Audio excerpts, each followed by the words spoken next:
So I probably should have straightened this wig again before installing, but that's okay. It still looks good. Hey dolls, welcome back to my channel. So today's video, I'm gonna be styling this wig. This is part 2 of last week's video. In last week's video, I did show you guys how I did the style, the cuts, and everything. This time around, I'm gonna be showing you guys how I installed it. So I love the look of this. I love how it gives you that kind of bossy, sassy, even sexy kind of look. So yeah, if you want to see how I installed it, then definitely keep on watching. So normally the first thing I always think about is the health of my actual hair underneath the wig. So I was actually checking for flakes or dandruff or anything. I noticed I didn't even have much, but then I have this thing. It's sort of a medicine. I don't even know what it's. I don't even know how to pronounce, like how to explain it, but it's called Diproson, and it was recommended to me at a salon for dandruff. So I noticed it reduced the itch from my dandruff for like 85% of itch. And I noticed I didn't get flakes when I started using it. Normally I'll get like, dandruff flakes, coming out of my scalp.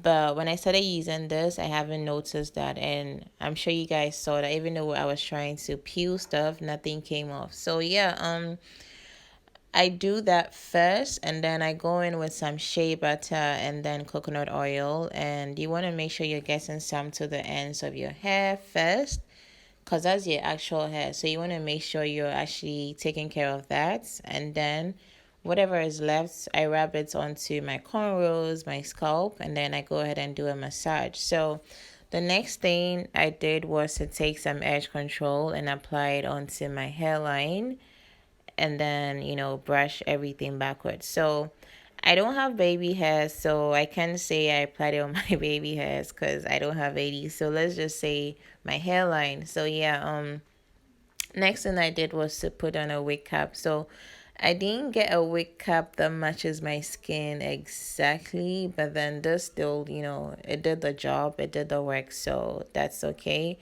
So now I'm showing you guys the fact that the lace is quite ashy and a little lighter than my skin tone. So I'm gonna go ahead and use some face powder, apply it onto the lace, and then I'm gonna put the wig on. I do have a video of how, like an in-depth video of how I apply makeup to my lace. So I'm gonna link that in the description box as well. So typically with frontals, what you want to do is, if you're wearing a frontal, you don't let it sit right where your hairline is. It has to sit below your hairline or in front of your hairline, which is the skin that is in front of your hairline. So just like when we're fixing a frontal, we fix it like an inch below. You want to do the same thing when you're wearing your frontal. So yeah, you're gonna apply the edge control on the skin that is below your hairline, sorry, or your edges.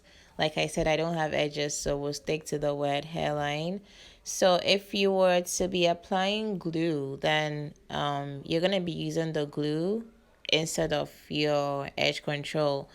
I'm doing the glueless method because edge control isn't glue. So yeah, that is what I'm doing. I'm just applying it onto my skin. Place the place the lace or the wig onto it, and then I'm gonna use my tail comb and massage it in. So you can actually go ahead and use your fingers as well, because um the technology with what's it called, edge control actually works way better, and it doesn't turn white or flaky and ashy when you have, like, when it touches your skin temperature. So if you notice, there are times when if you leave your edge control for a while uncovered, it turns white, is because it actually loves to be around warmth. So you can actually go ahead and use your fingers, massage it, give it a bit of warmth, and it will make it stick, quite well for you. So make sure wherever there's gonna be a lace, especially around your ears, you're really applying some of the edge control, and then you're sticking it down, using your fingers to do the massaging and everything. So this wig, like I said in the video from last week, ended up being too small because I used like way too little bundles.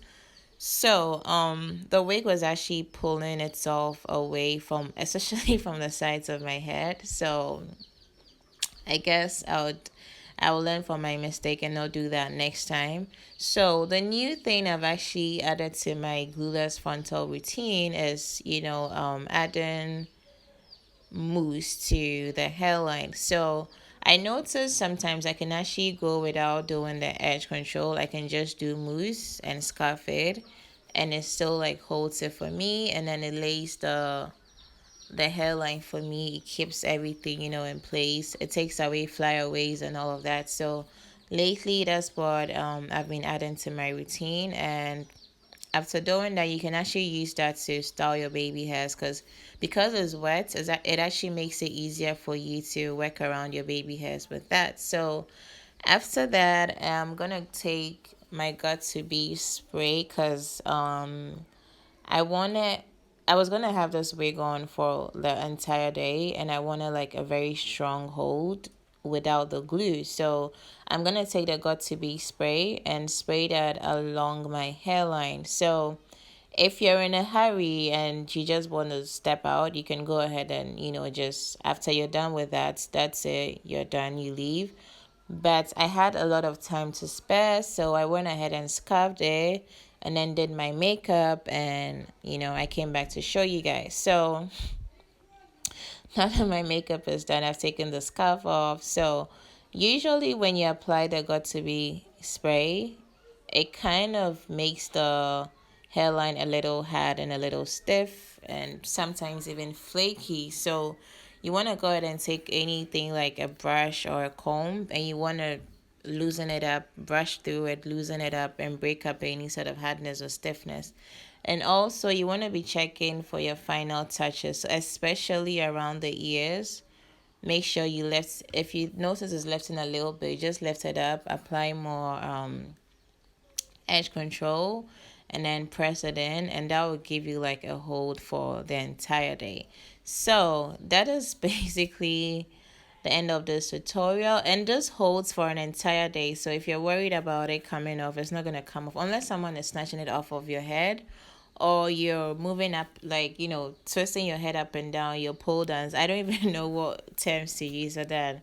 Unless you're doing things you're not supposed to be doing, then it's going to come off. But if not, it's going to stay the whole day. I'm trying to get this channel from being mostly hair to a channel where, like, I have more like diverse videos and ideas for you guys. So it's not just limited to hair stuff, because I'm not someone who likes to like confine myself to one thing. I like to, be broad and do a little bit of everything. So let me know if you guys have any ideas of things that you think I might be able to film about or talk about, and if it's within my power, then I'll just go ahead and do so. So yeah, definitely make sure you're tapping the notification bell if you're already subscribed, and if you're not subscribed, then do both, subscribe and hit the notification bell, and I'll see you guys in the next one.